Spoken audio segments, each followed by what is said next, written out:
Bonjour amis terriens. Vous le savez, autour du Soleil, il y a 7 bandes concentriques colorées qui constituent l'école des 7 sphères que nous fréquentons tous avant de nous incarner, et chaque sphère est dirigée par un maître ascensionné. La première sphère est dirigée par le maître El Morya, grand prêtre spirituel de la fraternité du cœur du diamant. Il est le chef du conseil de Darjeeling, de la grande fraternité blanche qui se trouve en Inde, et c'est là qu'il réside. C'est aussi le maître du temple éthérique de la volonté de Dieu. La flamme de cette sphère est celle de la volonté de Dieu.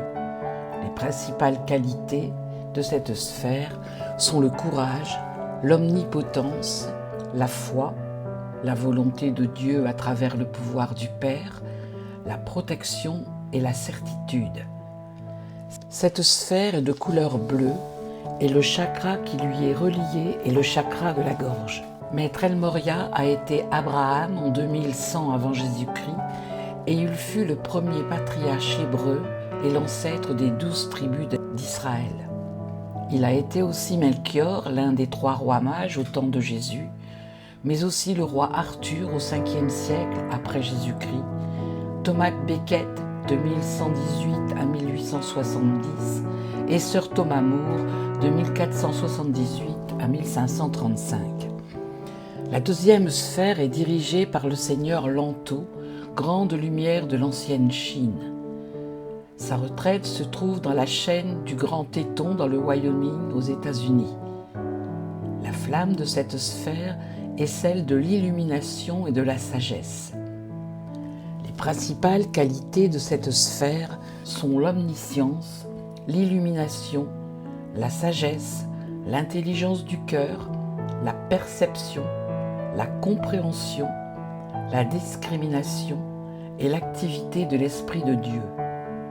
Le seigneur Lanto fut volontaire avec Sanat Kumara, le grand hiérarque de Vénus, pour venir sur Terre afin de sauver la planète après la chute de l'humanité. Cette sphère est de couleur jaune doré et elle est reliée au chakra couronne. Le seigneur Lanto a été dans l'ancienne Chine le duc de Shu, plus connu comme l'empereur jaune au XIIe siècle avant Jésus-Christ, mais il a été aussi le souverain de Chine à l'époque de Confucius. La troisième sphère est dirigée par le maître Paul le Vénitien qui sera remplacé par Lady Rowena plus tard. Le maître Paul le Vénitien occupe également la fonction de Mahachohan, ce qui signifie l'office de l'Esprit Saint. Le Mahachohan est en quelque sorte le chef des Chohans, c'est-à-dire le chef des maîtres ascensionnés. Ses retraites se situent dans le château de la Liberté, près de Marseille, et au Temple du Soleil à New York, aux États-Unis. La flamme de cette sphère est celle de l'amour cosmique. Les principales qualités de cette sphère sont l'amour inconditionnel, l'omniprésence, la compassion, la véritable fraternité, la charité, l'amour en action, l'amour de l'Esprit Saint, ainsi que les initiations du chakra du cœur. Cette sphère est de couleur rose et elle est reliée au chakra du cœur. Maître Paul le Vénitien a été Paul en Atlantide, à la tête des affaires culturelles du gouvernement, le maître de l'architecture ésotérique en Égypte. Il travailla avec le maître El Morya, le maître maçon, à la construction des pyramides, puis il fut aussi le grand peintre de la Renaissance italienne, Paolo Veronese. La quatrième sphère est dirigée par le seigneur Sérapis Bey, qui est le gardien de la flamme de l'ascension. Sa retraite se trouve au temple de Luxor en Égypte. La flamme de cette sphère est celle de l'ascension et de la purification.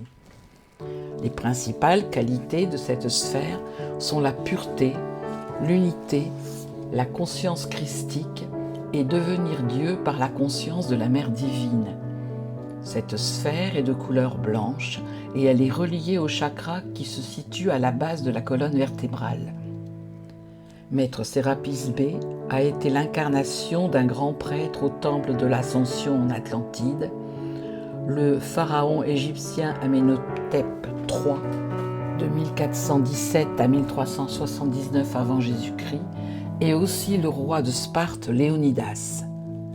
La 5e sphère est dirigée par Maître Hilarion, qui incarne l'amour pur et inconditionnel. Sa principale fonction est la guérison. Sa retraite se situe en Grèce, dans le temple de la vérité, en Crète. La flamme de cette sphère est la flamme de la guérison et de la manifestation. Les principales qualités de cette sphère sont la guérison à tous les niveaux, la vérité, la constance, la création par la manifestation, l'abondance divine par le cœur immaculé de Marie. Cette sphère est de couleur vert émeraude et elle est reliée au chakra du 3e œil. Maître Hilarion a été le grand prêtre du temple de la vérité en Atlantide, mais aussi Paul de Tarse, qui devint l'apôtre Paul au temps de Jésus. Il fut aussi le fondateur du monasticisme en Palestine. La 6e sphère fut longtemps dirigée par le seigneur Sananda, qui fut Jésus. Sa flamme jumelle est Lady Nada, celle qui fut Marie-Madeleine et qui le remplaça comme chouan de la 6e sphère. Lady Nada est connue comme la déesse de l'amour. Leur retraite se situe dans le temple de résurrection près de Jérusalem et la flamme de cette sphère est celle de la résurrection. Les principales qualités de cette sphère sont l'application de l'amour christique, le service désintéressé envers Dieu et envers l'humanité, le dévouement au prochain, la pratique spirituelle à travers des sentiments de dévotion et de respect.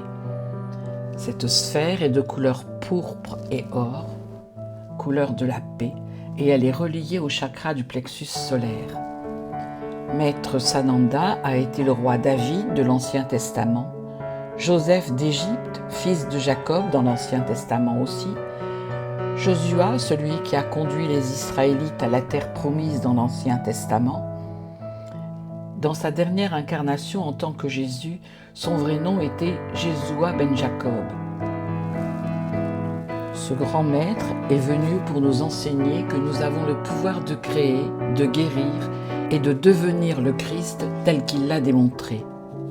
Je vous l'ai dit, Maître Sananda a été remplacé par Lady Nada, qui a été prêtresse au temple de l'amour en Atlantide, grande prêtresse dans les temples d'Isis en Égypte, et Marie-Madeleine, la compagne de Jésus. Elle a été une grande initiée et prêtresse du feu sacré pendant sa vie avec Jésus. La 7e sphère est dirigée par Maître Saint-Germain, connu également comme le dieu de la liberté.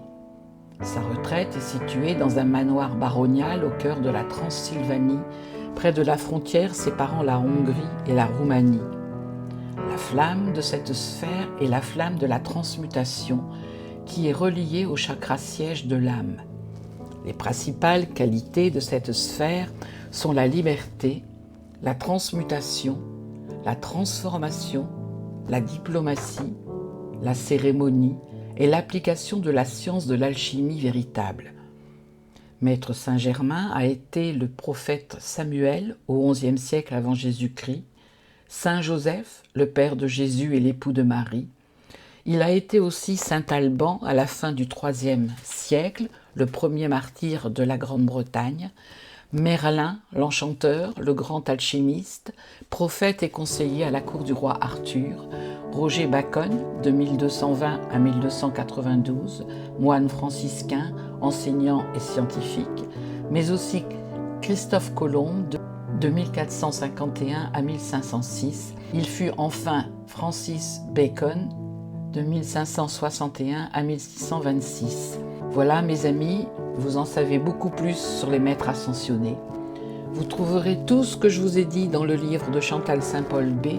Je m'appelle Shambhala, je viens de la planète Mercure et je vis sur la Terre. Voici les autres livres de Chantal Saint-Paul B. Reviens, grand-père, j'ai des choses à te dire. Parle-moi, ma fille, j'ai des choses à te dire. Derrière le miroir, un autre moi. Le livre Shambhala dont je vous parle souvent. Au revoir, maman, merci d'avoir joué le jeu. Le petit livre blanc. Si ma vie m'était contée, voyage intergalactique dans l'inconscient, et enfin le livre Et si. À bientôt mes amis et au plaisir de vous retrouver.